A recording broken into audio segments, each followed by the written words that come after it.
Hello everyone, so welcome back to my YouTube channel. तो आज हम बहुत ज़्यादा सीरियस टॉपिक पे बात करेंगे, जो कि है प्रेगनेंसी में की गई ऐसी 7 गलतियां जिसके कारण बच्चे का विकास वहीं रुक जाता है, बच्चे को बहुत ज़्यादा कठिनाइयों का सामना करना पड़ता है।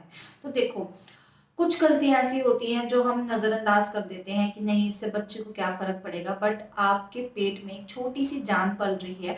अगर आप अपनी करी हुई हर एक एक्टिविटी पर ध्यान नहीं देते, निरंतरित नहीं रखते, तो कहीं ना कहीं बच्चे को तकलीफ होती है, और वो तकलीफ इतनी ज़्यादा भी हो सकती है कि बच्चे का विकास वहीं पे रुक जाता है। तो चलिए इस टॉपिक को स्टार्ट करते हैं और वन बाय वन मैं डिस्क्राइब करती हूँ कि आपको क्या गलतियाँ नहीं करनी चाहिए। तो सबसे पहले मैं बात करूं तो वो है खाना स्किप करना। देखो, कॉमन होता है खाना स्किप हो जाना प्रेगनेंसी में, क्योंकि मॉर्निंग सिकनेस की वजह से आपको भूख नहीं लगती, आपको उल्टी आने का मन होता है, तो आप कई औरतें खाना स्किप कर देती हैं, बट वो ये नहीं सोचती कि वो खाना स्किप कर रही हैं तो अंदर जो न्यूट्रिएंट्स की कमी बच्चे को हो रही होगी, उसकी वजह से क्या इफेक्ट पड़ेगा। बच्चे का विकास वही रुक जाता है, बच्चे की ग्रोथ वही रुक जाती है, क्योंकि उसे टाइम टू टाइम वो प्रोटीन नहीं मिल रहा होता, विटामिन से मिल रहे होते। और अगर आप खाना ही नहीं खाएंगे तो ऑफ कोर्स खाली पेट तो सप्लीमेंट नहीं ले सकती हैं, तो फॉलिक एसिड की कमी के भी कारण बच्चे का विकास रुकने की प्रॉब्लम हो जाती है। तो आपको सबसे पहले यही है कि आपको खाना स्किप नहीं करना चाहिए। अगला है आपका वजन की चिंता। तो कई फिटनेस फ्रीक होते हैं, अच्छा भी आपका फिटनेस फ्रीक होना, बट जब आपके पेट में एक छोटा सा बच्चा पल रहा है, उस टाइम आपको अपनी फिटनेस को साइड में रखकर बच्चे के बारे में सोचना चाहिए। तो देखो, आपकी बॉडी में बहुत सारे हार्मोन चेंजेस हो रहे होंगे, जिसकी वजह से आपके वेट भी गेन होगा। साथ साथ में आपके अंदर एक छोटा सा बेबी है जिसकी ग्रोथ अभी स्टार्ट ही हुई है होना, तो धीरे धीरे करके आपका 1 वीक में आधा किलो तक वजन बढ़ता हुआ आपको नजर आता है।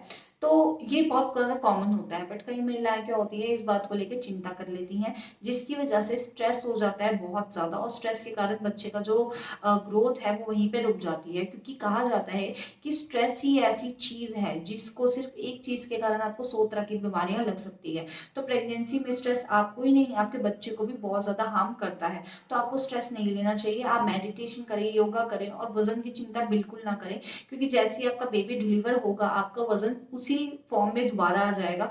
थोड़ी सी एक्सरसाइज, थोड़ा सा अपना लाइफस्टाइल चेंज करने पे आप वैसे ही मेंटेन हो जाओगे। बट ये बहुत बड़ा रीजन रहता है आपका स्ट्रेस लेना बच्चे की ग्रोथ रुकवाने में। अगला है आपका खुद दवा लेना, ये खुद मेडिसिन लेना।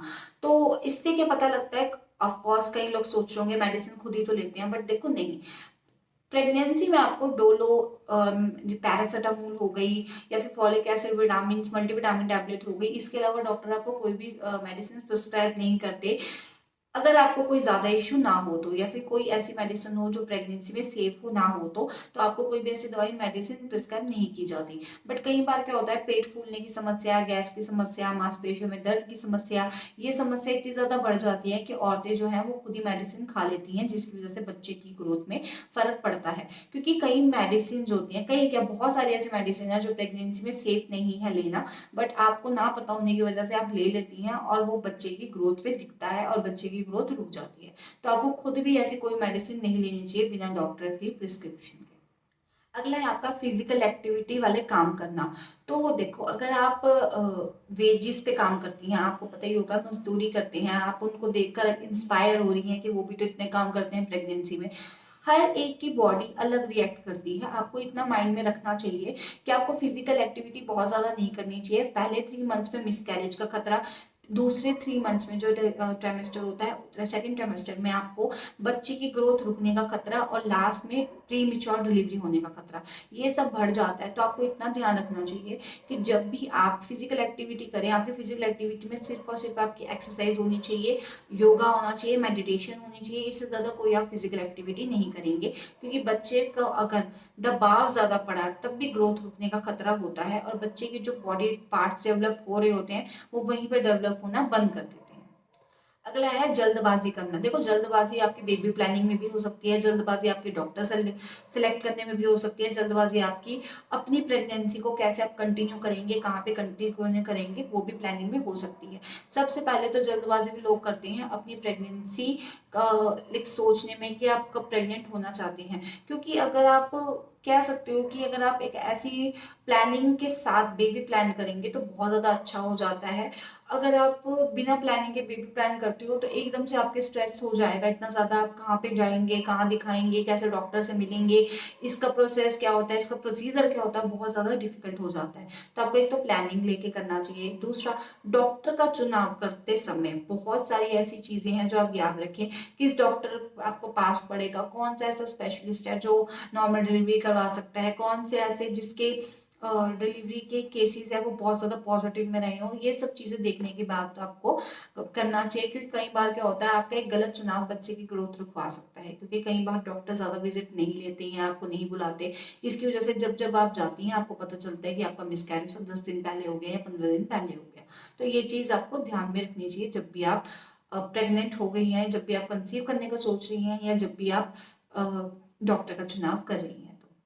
अब मैं बात करूँगी सिक्स्थ की। तो देखो सिक्स्थ और सेवन्थ इंटर रिलेटेड है, बट मैं आपको अलग अलग बताऊंगी। सिक्स्थ है आपका शराब, सिगरेट, ये सब चीज़ों का सेवन ना करना। वैसे तो आप जानते ही होंगे कि अगर आप ये चीज़ बिना प्रेग्नेंट हुए भी कंज्यूम करते हैं तो आपके लिए कितना नुकसानदेह होती है, बट अगर आप प्रेगनेंसी में कंज्यूम करते हो तो देखो ये सबसे ज़्यादा, अगर आप खुद से दवाई भी ले लोगे तब भी 2% चांस है कि बच्चे की ग्रोथ से बच जाओ, रुकने से बच जाओ। इसमें तो आप बच ही नहीं सकते, क्योंकि ये बहुत ज़्यादा अवॉइड करने वाली चीज़ें होती हैं। आपको कोशिश करनी चाहिए कि आप सिगरेट जो पी भी रहे हैं ना उसके पास भी थोड़ा कम जाओ, क्योंकि इसकी जो स्मोकिंग की धुआं होता है उससे भी बच्चे को हार्म होता है। खुद भी ना पिए, शराब अवॉइड करें और ऐसी कैफीन वाली चीज़ें अवॉइड करें। और last but not the least वो है शुगर कम लें। चीनी से आपको जो डायबिटीज़ है वो हो सकती है ज़्यादा कंज्यूम करने से, या बच्चे की अगर आपको डायबिटीज़ प्रेगनेंसी में हो गई तो बच्चे की ग्रोथ रुकने का खतरा बहुत ज़्यादा होता है। सबसे ज़्यादा चीनी से ही आपका वजन बढ़ता है, तो अगर आपको वजन बढ़ने की प्रॉब्लम है वो भी आपके शुगर इनटेक के कारण होंगी, तो आपको चीनी कम लेनी चाहिए। अपने वजन ना बढ़ने के चक्कर में, अपने बेबी का वेट मेंटेन करने के चक्कर में, अपने बेबी को स्टार्टिंग से डायबिटीज़ ना हो, अगर बॉर्न भी हो जाए और बच्चे की ग्रोथ ना रुके, उस चक्कर में भी चीनी आपको बंद कर देनी चाहिए।